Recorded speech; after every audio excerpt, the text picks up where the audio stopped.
Hey, welcome to Dungeon Class. I'm Gonzo, and there's Mark. And we also have a guest today, a very honored guest, Frederick Wheeler from How to D&D.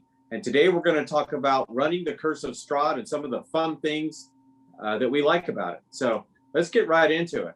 And we're gonna deflect to the expert here in just a minute. But Mark and I wanted to touch on a couple things that we enjoyed. I have run Curse of Strahd. I really like that adventure. A lot of people do, and most reviews have named that one of the highest adventures that's been put out by Wizards of the Coast. And there's a lot of reasons why, but just a couple points that I like. One of them that I wanted to touch on was the randomness that, as a dungeon master, is kind of nice that you can run this game over and over, and it can be a little different each time because of the tarot deck that the players draw from to receive their clues of what they need to defeat Strahd himself. And that can change from adventure to adventure or group from group. So you can run this game or play the game and have a whole different experience depending on where those cards lead you to go get the book or the Sun Sword or whatever it may be. So I really like that part of it from Madame Ava, where you meet a fortune teller of some kind in a camp, and she reads your cards, and kind of gives you some hints and clues of where you need to go to be able to get out of Ravenloft itself and maybe defeat Strahd, or at least beat him back enough where you can get out. So I like that a lot. And then one of my favorite parts to run as a dungeon master, maybe not for the players to play, but that was the old bone grinder. That was if you remember, Mark, that was the night or the hags that you met that were making cakes and selling these cakes, dream cakes, to the town. And there's a secret ingredient, which I won't spoil, that is put into those cakes that is really evil to its core. And when the players find this out for the first time, I remember when you guys figured out what was going on, you were not only disgusted, but enraged. It almost always can lead to battle. I don't know how it wouldn't. And fighting night hags is not easy anyway. And, Morgantha and her two sisters, I believe, or two children, they've got a lot of power. So hopefully your players don't meet them right away. But that's a creepy part of the game that really brings the players into how bad the state of Ravenloft is, like how evil is prominent within this setting. And that's what changes it from any other setting you've played. It's just such a dark, dreary place, and there's such evil going on, permeating through everything. So I really like those two things as well as many others. But Mark, what about you? What are some of the things you like? You've ran parts of it as well. Yeah, so speaking of evil permeating, I ran the Death House as a one shot just recently, and I thought I wanted to try. I wanted to just kind of run it as a one shot and see how that would go. And boy, that is a really, really dark adventure, to say the least. It had all the kind of elements that I really like. I grew up as a strange kid reading the Amityville horror book as a kid. In fact, it was middle school. I was reading Amityville horror. And so it had that spooky house vibe to it. It had creepy children, and it had cultists, and just about anything you could want in a really creepy adventure. And it's creepy when you see the looks of disgust and horror on the faces of your players. You're like, yeah, this really got that horror vibe. So I really dig that game for all the elements, and it has a lot of it's really well put together, and it kind of, and similar as to the whole campaign, there's a lot of different things that can happen, a lot of different ways. And our group was very thorough about going through pretty much every room, but as the time went on, they got more and more freaked out, and I really like that about it. So it's just a great, good thing to run as a one shot, but also as part of the campaign as well, if you want to run it that way. I've seen people. And it's a very tough one to survive. It's not easy. Oh yeah. Yeah, that house gets very challenging. Yeah. That right. The idea of a transforming house was really cool. That was a really cool element to it, and I really enjoyed it.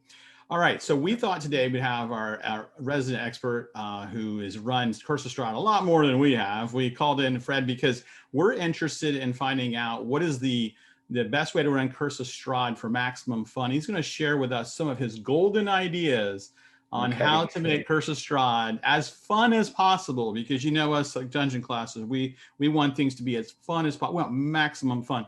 So Fred, what are some of your best tips for how to make Curse of Strahd so fun? Funner, as you might say. Oh, I'm an English teacher. I can't say that. Yeah. So let's be straight.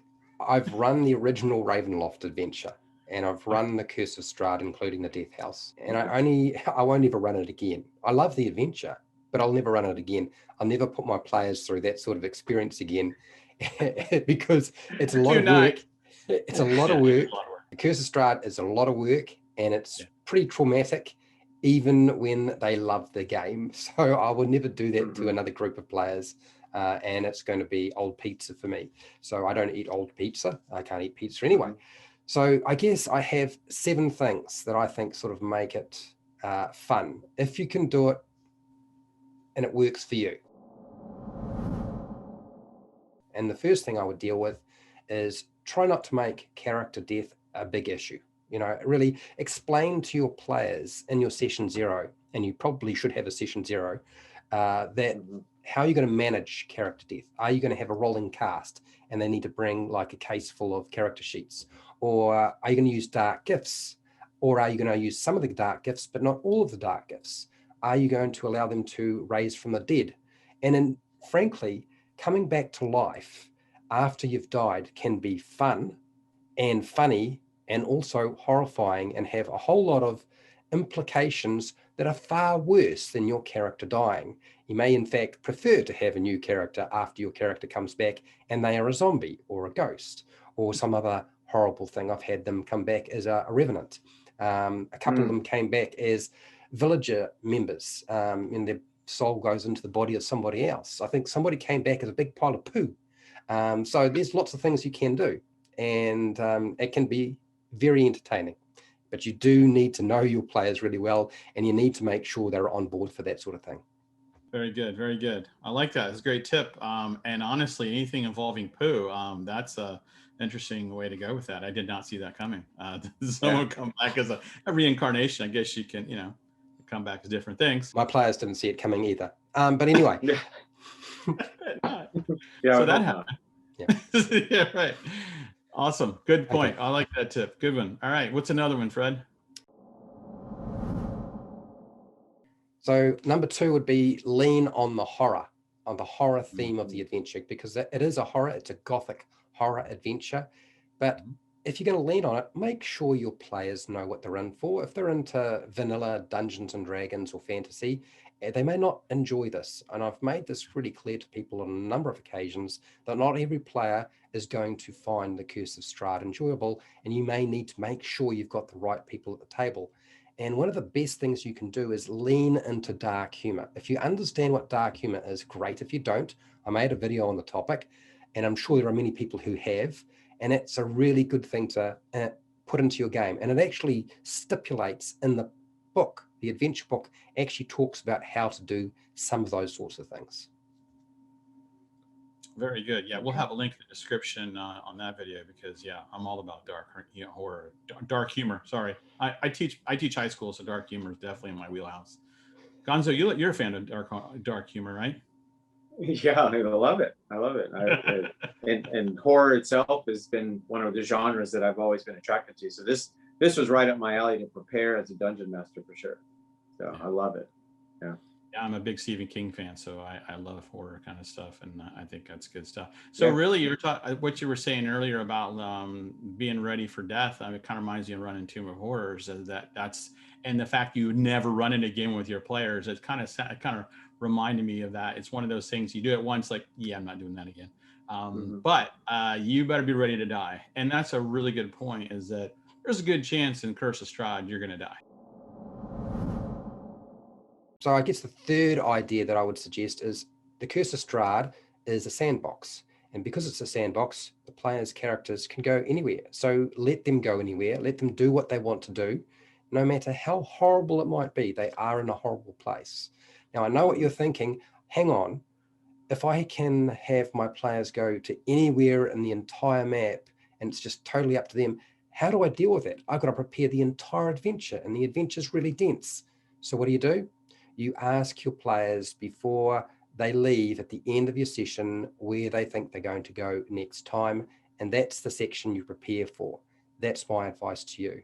Let them go where they want to. It's a sandbox. let it be a sandbox. Mhm.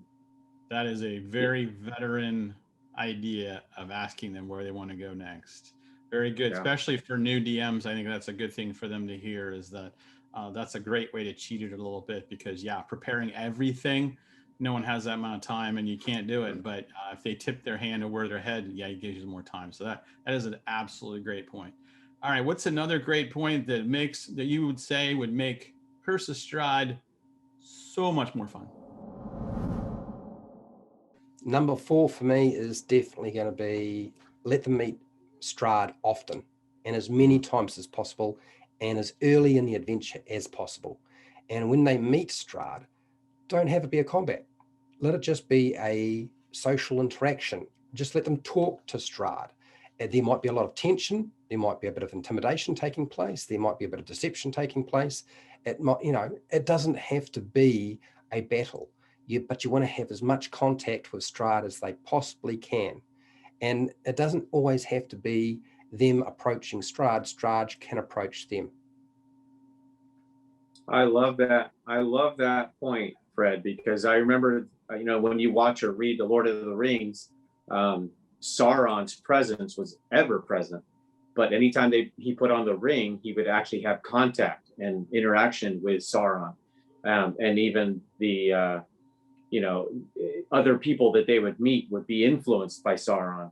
Grima Wormtongue and the king, where Gandalf had to blast him out of him, so he could get the king back. And so it was just a good reminder that his presence is always there. The players are always going to know that somehow Strahd is either watching them or has someone telling them what's going on, and they're going to have contact with him as well. And it adds to the buildup of the climax of the story, for sure. Great point. I really like that, because of the players really buy into the big bad evil guy when they keep seeing him, like, oh, that guy, so they're really looking forward to get him at the end, because he'll so frustrate them because he's way more powerful than him in the beginning, especially, but it's like, you can't possibly fight him, but I can't stand that guy. And that's a great reaction to have from your players, that they just hate your big bad evil guy. And that's good. And I think that's a really important point to get them to know the big bad evil guy. And that's a great tip. Love it, Fred. Excellent stuff. So I would say number 5 for me is you want to make sure your Dungeons and Dragons session with the Curse of Strahd is going to be shorter. If you're not going to make it shorter, give them more breaks, because the problem when you run a horror is there's a lot of tension in your body. And if you actually do it well, they will get scared and they will get nervous about what's going to happen next. There's going to be shocks. So therefore, they're going to get tired really fast. So if you give them a shorter session and make sure there's more breaks in there, they're going to enjoy the process a lot more. Otherwise, at the end of the session, it's like, oh my God, it's like I went through the ringer. I can't take it. Do I want to really do it again? So make them shorter. What do you think, Gonzo? Well, I think that's a great tip, especially for this. He's right. The tension does build up. And we've even done a video on adding tension to Curse of Strahd by atmosphere, whether it's dimming the lights or adding spooky music, having candles, that kind of thing. But that can wear on anybody. How all of us have watched a movie or even a war movie or something where there's just so much going on that you almost feel like you need to decompress from what you just witnessed or were a part of. And so, yeah, that's a great tip. So, Fred, you've got a couple more. Let's hear them. I'm excited. So my number 6 for me is actually based very much on a video you guys did. So I'm going to put it in there, but I want to sort of preface it just a little bit, and that is using props, lighting, music, maps, miniatures, dressing up is a lot of fun. And there's going to be people at your table or in your group who are going to be right into that. There'll be other people who are not into doing that sort of thing and don't really need that to enjoy the experience. So it's great to do, but it's not vital. What I would say is point 7 for me is modify the adventure Curse of Strahd. Make it your own. Make it something you enjoy running, and make it something that your players will enjoy. And if running it directly as is in the book is not going to be enjoyable, then change it. I know there's a lot of people out there who are very precious about Ravenloft and the Curse of Strahd and these characters and how they should be done. But my suggestion to you is do it the way your players want it, the way you want it, and ignore them. That's a great point. That may be the ultimate point, because if you're not enjoying it as a dungeon master, eventually the players won't be enjoying it either. They'll feel that energy, and the vice versa of that. You know, if you are enjoying it because you made it your own, you maybe took something out, added something silly to it, maybe added some humor that wasn't naturally in the module, whatever it may be, you're gonna be more bought into the game, and so will the players. And that's why we're playing in the first place, is to have fun. So that's a great tip. And we want to also encourage all our viewers and anyone who sees this video to subscribe to How to D&D and check out his playlist on Curse of Strahd. He's got several videos on running the game, different parts of the game, a Death House video or 2 or 3, different things that he's come up with over the years that have really helped me to prepare to run the game. And this is the best way to do it, is get on YouTube and watch a video, and it gives you some ideas and go from there. So we're going to put that description in the link, and we'll put that link in the description. And also I want to let everyone know that we're excited about Dungeons and Dragons going forward into 2021.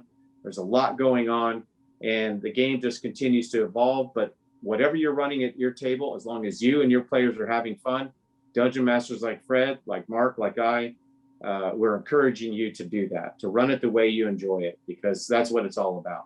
So if I want to thank Fred for coming on as well, and sharing his experience with us. And with that, class dismissed.